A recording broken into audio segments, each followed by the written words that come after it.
Olá a todos, eu sou Micael Amorim e você está no canal do Instituto Cultural Carcarás, aqui de São Luís do Maranhão. Eu estou fazendo esse vídeo a pedido de alguns amigos que me pediram para indicar algumas obras da literatura clássica, né? Alguns clássicos da literatura. Então eu fiz aqui uma seleção que não foi nada fácil. De início a lista tinha aí mais de 10 itens. Eu acabei dando aquela refinada, aquela lapidada para que o vídeo não fique aí com 30 minutos de duração, né? Porque além de mostrar o livro, de apresentar o livro e fazer a indicação, é necessário uma pequena resenha, né? Para que a pessoa saiba o que esperar, né? Saiba um pouco sobre a obra indicada. Então, depois de muito lapidar, sobraram aqui 5 obras. Então, esse é o título do livro: 5 obras indispensáveis da literatura clássica que você deve ler. Então, se você não conhece o nosso trabalho, você já clica aqui na descrição, que você vai encontrar todas as nossas redes sociais, nosso podcast, blog, Facebook, Instagram e também o link para o nosso Apoia-se. Então, contribua com a gente e mantenha o Grupo Carcarás funcionando. Não deixe de se inscrever se você não é inscrito, seja muito bem-vindo ao canal e ative também as notificações e, por que não, deixe o seu gostei neste vídeo. Então, sem mais delongas, vamos para a nossa primeira indicação. E a nossa primeiríssima indicação é este belíssimo box aí da Nova Fronteira, do clássico da literatura ocidental, Ilíada e Odisseia. 2 excelentes obras aí do Homero. 2 obras essenciais que qualquer um que quer entrar aí no mundo da literatura, no mundo dos estudos clássicos, tem a obrigação de ler, né? Canto, ó deusa, a cólera de Aquiles é o verso inicial e o tema central da Ilíada, que em seus mais de 15 mil versos relata aí a fúria do herói Aquiles na Guerra de Troia, no último ano aí da Guerra de Troia. Aquiles, que é filho de uma deusa e um mortal. Então a Ilíada vai narrar suas tragédias, as consequências aí da Guerra de Troia, a morte de Heitor, o filho aí do rei de Troia. E a Odisseia vai contar as diferentes aventuras de Ulisses, rei de Ítaca, em seu retorno para casa, onde o esperam Penélope, a sua esposa, e o seu filho Telêmaco. Então, essas obras são obras que moldaram toda a civilização ocidental. Vale lembrar que Homero era como a Bíblia dos gregos, né? O greguinho, ele era educado tomando por base os valores de vida, de heroísmo, de patriotismo, de virtude heróica, descritos por Homero. Os gregos não liam Homero como nós lemos poesia hoje nas escolas, né? Eles liam como quem estuda catecismo. A Odisseia, em sua estrutura, ela é como um romance moderno, é um livro de fantasia mesmo. A obra é considerada não à toa uma das primeiras epopeias, né? Um poema épico, onde o narrador exalta as conquistas e os atos de bravura de um herói ou de um povo, reproduzindo aí as lendas da tradição oral. Esse é um ponto muito importante, vale lembrar que muito antes de serem escritos, os poemas homéricos eram recitados, eles faziam parte da cultura popular grega por meio aí da tradição oral. O Rapisodo ou Aedo saía de cidade em cidade cantando os feitos de Aquiles, cantando as aventuras de Ulisses, e foi assim por muito tempo antes dos versos virarem livros. O Otto Maria Carpo, ao comentar a obra no primeiro volume da sua História da Literatura Universal, ele diz que o equilíbrio da narrativa é tão perfeito que esquecemos que estamos lendo poesia. O enredo flui tão espontaneamente, né, como a própria vida humana. A impressão que fica é que aquilo ali não foi inventado, cara, que tudo aquilo aconteceu de fato, né, que não é preciso interpretar nem explicar nada. Então, fica aqui a nossa dica, a nossa primeira indicação. Leia Homero, Ilíada e Odisseia. E a nossa próxima obra também é um clássico da poesia épica, Eneida, aí do poeta romano Virgílio, que segundo Dante é o príncipe dos poetas, né? Eneida é um poema épico, né, latino, escrito por Virgílio e é considerado um clássico da literatura mundial. A obra narra os eventos desde a derrota da Guerra de Troia passando aí pela fuga de Enéas até a fundação da cidade de Roma. Virgílio, ele é o grande responsável pelas inúmeras éclogas da Renascença, com seus pastores amorosos e suas alusões a acontecimentos políticos. O espírito, por assim dizer, da obra de Virgílio, ele é bem diverso da obra de Homero, apesar de ser um poema épico. O estilo rápido e nobre de Homero é substituído por Virgílio por certa dignidade melancólica, monótona também. O heroísmo é substituído pelo sentimento de civismo, de patriotismo, né? Porque ao contrário de Homero, o Virgílio ele é um artista, né? Ele está criando, ele está inventando uma realidade sociopolítica, uma vez que ele não queria retratar a decadência do mundo da sua época. Então ele inventa um mundo idealizado e obviamente superior, né? Nos apresentando aí santos e heróis que não existiam na realidade. Ele se opõe ao caos moral da sua época. Se nós temos uma utopia romântica nas bucólicas e uma utopia social nas geórgicas, em Eneida nós temos uma utopia política. Então Virgílio ele se apresenta aí como um profeta dos dias melhores, né? Um mensageiro da boa nova. Não à toa os séculos cristãos interpretaram a écloga de número 4 como um prenúncio pagão, uma profecia pagã do nascimento de Cristo. Então, claro que Homero é maior, mas como diz o Otto Maria Carpo, o Virgílio ele é o maior dos poetas menores. Então tá aqui nossa segunda indicação, Eneida do Virgílio. Vamos para a próxima. Nossa próxima indicação também é poesia, cara. A Divina Comédia do Dante Alighieri. Aqui eu tenho um box com esses três volumes. Nenhum outro livro foi tão significante para a literatura italiana como a Divina Comédia, né, do Dante Alighieri. Aliás, obra que é fruto da Idade Média. A estrutura do poema de Dante é a forma escrita de uma catedral gótica e segue aí, em forma poética, a estrutura mesma da filosofia de Santo Tomás de Aquino, das Sumas, né? Aí do nosso doutor Angélicos.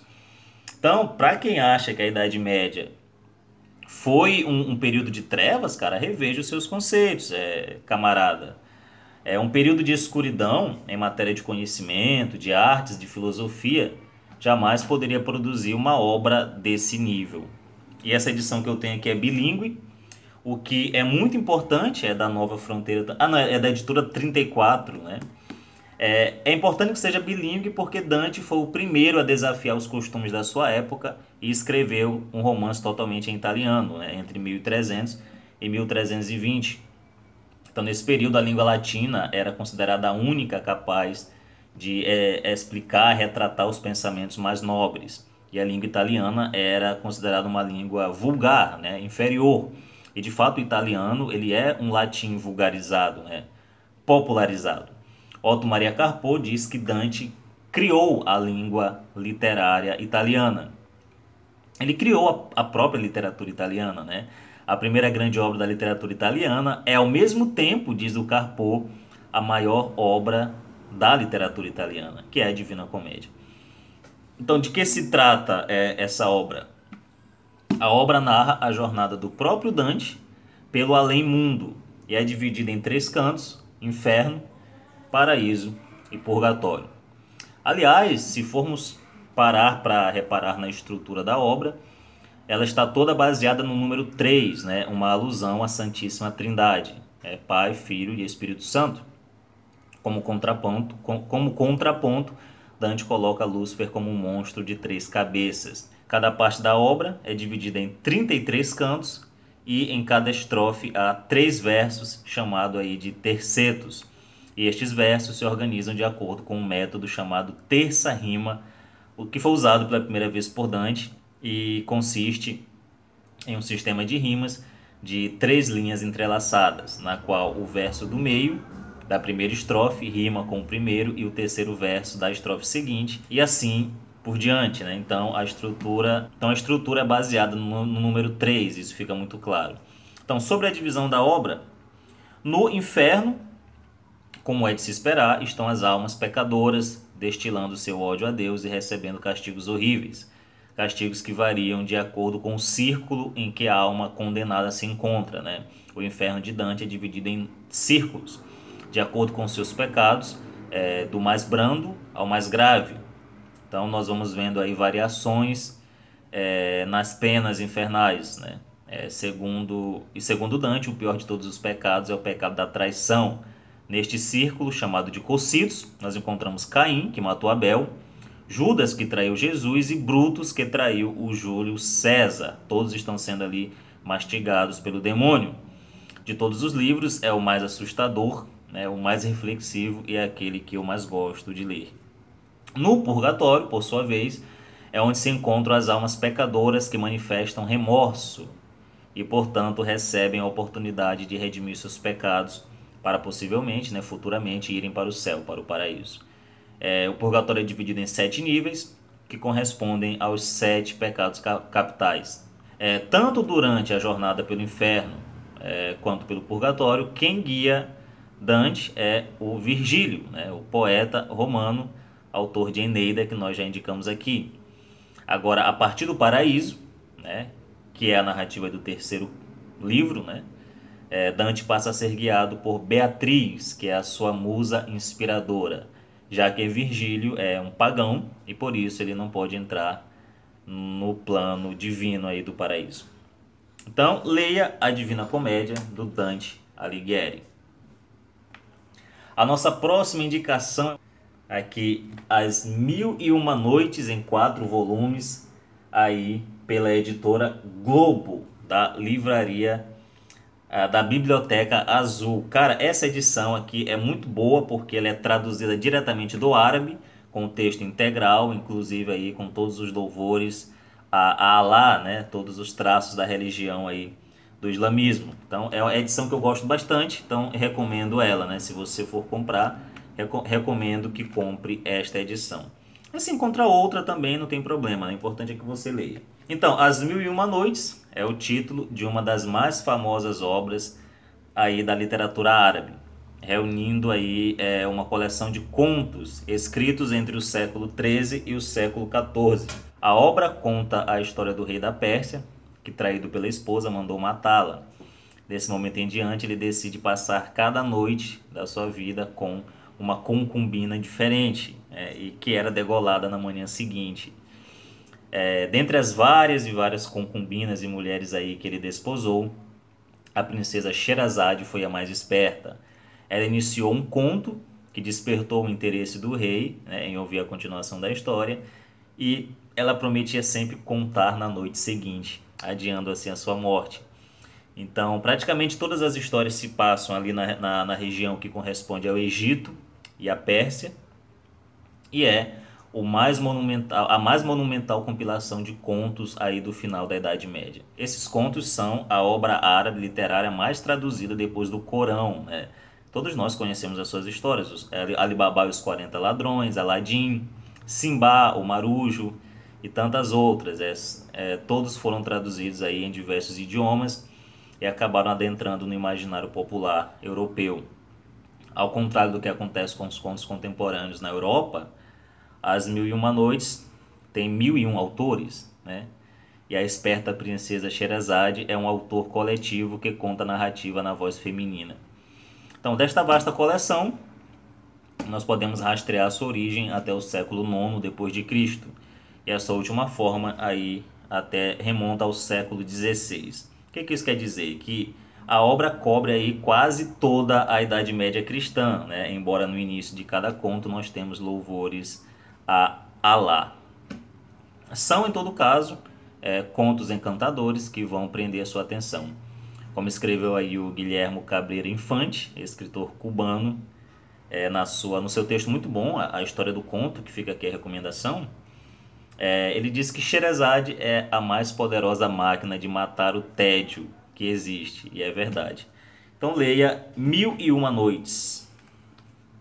Nossa quinta e última indicação, né, em último lugar, mas não menos importante, é a obra Fausto, do escritor alemão Goethe. Aqui é o número 2, né, é o Fausto 2, tem o Fausto 1 e o Fausto 2. Eu não encontrei o volume 1, Revirei a minha biblioteca aqui, cara, e não achei. Depois eu vou procurar com calma. Mas eu decidi gravar logo o vídeo. Então Fausto é a obra-prima do poeta alemão Goethe. Aqui eu tenho da editora 34, mas existem outras versões por aí. E de que se trata, né? Fausto é um drama filosófico que mostra aí a procura por uma vida pulsante, que nós podemos comparar com a Odisseia, por exemplo, né? É como se fosse a Odisseia do homem moderno. Então, a tragédia Fausto, sem dúvida, é um dos textos que colocaram Goethe na história universal da literatura. E nós podemos dizer que nela o Goethe ele expressou toda a experiência da sua vida, né? Toda a experiência da sua existência. O próprio autor afirma que a obra representa o summa summarum da sua vida. E não podemos esquecer que Goethe dedicou 60 longos anos, né, para terminar esta obra. 60 anos dedicados a escrever o Fausto. E além de ser uma obra simbólica da vida de Goethe, Fausto também adquire um significado universal por materializar o mito do homem moderno, né? É o homem que busca aí dar um significado por si só à sua vida, que precisa tocar o eterno, né? E se parecer com ele, né? Não à toa a obra é taxada por alguns de uma obra gnóstica. A obra é baseada em uma lenda medieval que revela a decadência do espírito humano que se deixa seduzir pelo mal. Fausto possui todas as ciências do mundo, né, o personagem aqui do livro, mas ele se revela insatisfeito com o conhecimento que ele já tem. Então ele sempre busca mais. E o Goethe reproduz em seus versos todo o ambiente universitário científico, ou pseudocientífico, melhor dizendo, da Alemanha do século XVIII. Fausto ele busca ser mais sábio, ele busca ter uma aparência mais agradável. Então ele acaba fazendo um pacto com o Mefistófeles, que é o demônio aí da história. Ele faz um pacto com o diabo. Então ele se transforma em uma espécie de mito vivo, um relato que confere um modelo para a conduta humana. Então o enredo é esse, narra a história do Dr. Fausto, que é um cientista que fez um pacto com o diabo, com o Mefistófeles. O que mais dá para falar, cara? A peça, ela inicia-se aí com 3 cenas introdutórias, 3 prólogos que se desenvolvem respectivamente, né? Uma perspectiva autobiográfica, uma perspectiva poetológica e, por último, uma perspectiva metafísica. O primeiro prólogo é a dedicatória, que na verdade ele não dedica a peça a ninguém, como a gente pode supor pelo título, mas ele faz uma espécie de meta-reflexão, né? Uma forma de monólogo, na qual o autor ele faz uma retrospectiva da história da obra, né? No prólogo do teatro, que vem logo a seguir, há uma discussão sobre a essência e a função mesma da obra teatral, né? Com várias opiniões aí sobre orçamento e tudo. É a obra teatral. E o prólogo do céu, no entanto, é a parte do desenvolvimento mesmo da trama, que representa a moldura celeste externa que contém no seu escopo a ação terrena interna. Então essa moldura metafísica envolve todo o drama. Inicia-se no começo do Fausto I e encerra-se no fim do Fausto II, sob uma forma de epílogo. E essa moldura celeste, formulada segundo os conceitos próprios da tradição cristã, vai assumindo a fórmula aí de um mistério medieval e se apresenta como a imagem do mundo e do homem. É um jogo universal entre a terra e o céu, onde o homem é colocado aí no meio, né?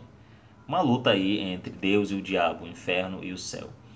O drama como um todo ele pode ser entendido dessa forma, como uma tentativa espiritual de compreender, do homem compreender a totalidade do universo, né? Ele discute de forma poética o sentido da criação, a função do mal, o destino do homem, e por aí vai. A própria ação interna da peça, ela se passa numa aposta feita entre Deus e o diabo, né? Entre o Senhor e o demônio Mefistófeles. E a ação interna da peça, ela retrata no âmbito terreno, ela espelha, né, a aposta feita na aposta feita entre o Fausto e o Mefistófeles, um dilema celestial, uma aposta feita entre o Senhor e o próprio diabo. E ela diz que é necessário que o homem tenha por companheiro o diabo, né? O Mefistófeles acompanha o Fausto, porque o diabo vai atiçando e de certa forma impedindo que o ser humano caia na condenação, na inércia. Então o Mefistófeles ele desempenha aí uma dupla função.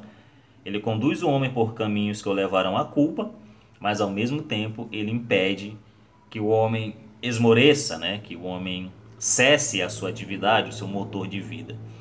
Então é uma obra obrigatória, de leitura obrigatória, para todos que querem enveredar-se aí pelos clássicos da literatura. Então fica aqui a dica. Fausto, do Goethe. Então, pessoal, essa foi a nossa lista de leitura dos clássicos. Se você gostou, não se esqueça de se inscrever no canal, ativar as notificações e se você quiser contribuir com o nosso trabalho aqui no Maranhão, vai aqui na descrição, cara, que você vai encontrar o link para o nosso Apoia-se. Então, não deixe de divulgar esse vídeo com seus amigos e até o próximo. Fui!